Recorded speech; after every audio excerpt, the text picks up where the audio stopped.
행정학이라고 하게 되면요, 이 자체가 되게 범위가 넓습니다. 그래서 여러분들 보시면 정확한 명칭은 행정학 개론입니다. 그래서 그 자체에 여러 가지 과목이 포함되다 보니까 처음에 학생들이 접할 때는 이게 뭐지? 라고 많이 접하는 부분도 되게 많을 겁니다. 그래서 행정학 하게 되면 일단 범위는 넓다.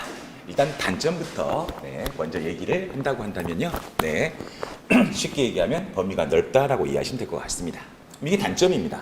그럼 장점은 뭡니까? 장점은 나중에 가면 갈수록 공부하는 시간이 매우 짧아진다. 이게 최고의 장점이 될 것 같아요. 그래서 여러분들 보시면요. 처음에 공부하고 나서 이게 뭐지? 라는 생각보다는 나중에 가면서 조금 더 좋아질 것이다 라는 생각을 가지고 아까 우리 장 교수님 얘기한 대로 포기하지 않고 공부하시면 충분히 도움이 될 겁니다.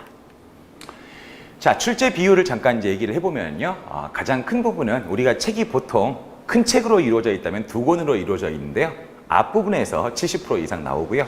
뒷부분은 조금 디테일한 부분이다라고 이해하시면 될 것 같습니다. 그래서 우리가 흔히들 얘기하는 총론, 정책학, 조직학, 그리고 인사 이런 쪽에서 70% 이상 출제되고 있다. 나머지 부분들은 다 합혀서 그렇게 많이 출제되고 있지는 않다라고 이해하시면 쉽게 이해할 수 있겠습니다.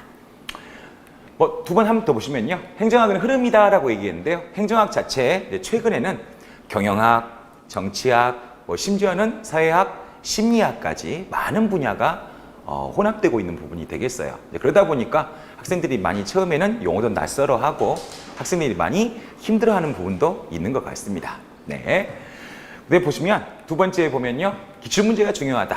자, 만약에 누가 나한테 이번에 문제를 한번 출제해 보세요 라고 하게 된다면요.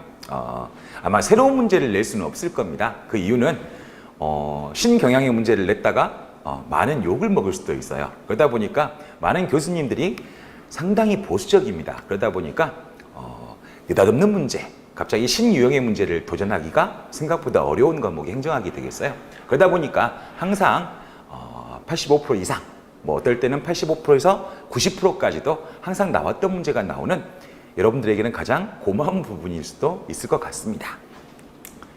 자, 이제 2022년이 되게 되면요. 우리가 흔히들 얘기하는 그 전까지는 선택 과목이었다고 한다면요. 그 이후에는 필수 과목이 되다 보니까 이제 행정학도 이제 국어나 한국사나 또 우리 영어 같이 또 어려운 과목이 될 수도 있을 것 같습니다. 훨씬 더 디테일하고 훨씬 더 등수를 가리기 위한 문제가 많이 출제될 것으로 예상이 되어집니다. 그래서 학생들이 내년까지는 아마 행정학을 조금 즐기면서 공부할 수 있지 않을까. 그런데 이번에 처음 준비하는 학생이라면 사실 올해도 그렇지만 그 다음 연도까지 고려한다고 한다게 되면 아무래도 더 깊이 있는 공부가 필요하지 않을까라고 생각이 되어집니다. 회독입니다. 이제 행정학은 가장 중요한 게 회독입니다. 돌아가야 됩니다. 처음에 아마 한 권을 읽을 때에는 석 달, 넉 달 걸릴 수도 있어요. 근데 그 다음 회독을 할 때에는 한 달, 두 달. 그 다음 회독을 할 때에는 3주. 그 다음 회독을 할 때에는 빠르면 일주에도 읽을 수가 있습니다. 그래서 많은 회독을 바탕으로 걸러내는 작업이 필요하다.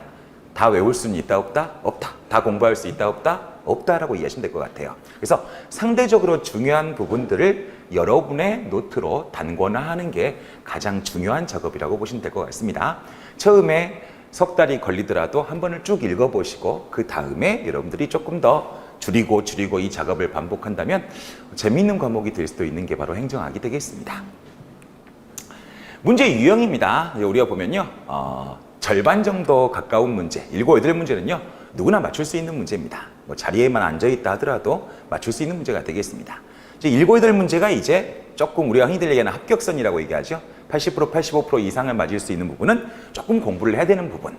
그리고 마지막 3문제는 조금 특이한 문제라든가 신유형이라든가 100점을 가리기 위한 문제도 등장하게 됩니다. 그래서 여러분들 보면요.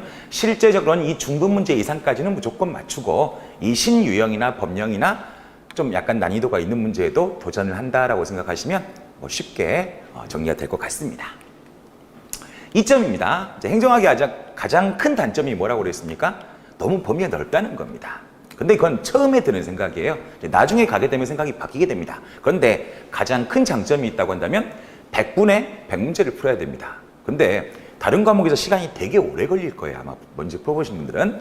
행정학은 20문제를 푸는데 6분, 7분이면 충분히 풀 수 있습니다. 다른 과목의 문제를 풀 때 큰 도움을 주는 과목이 행정학이 될 수 있어요. 두 번째는 나중에 이제 여러분들이 면접을 보겠죠. 당연히 합격을 하게 되면 면접을 보는데요.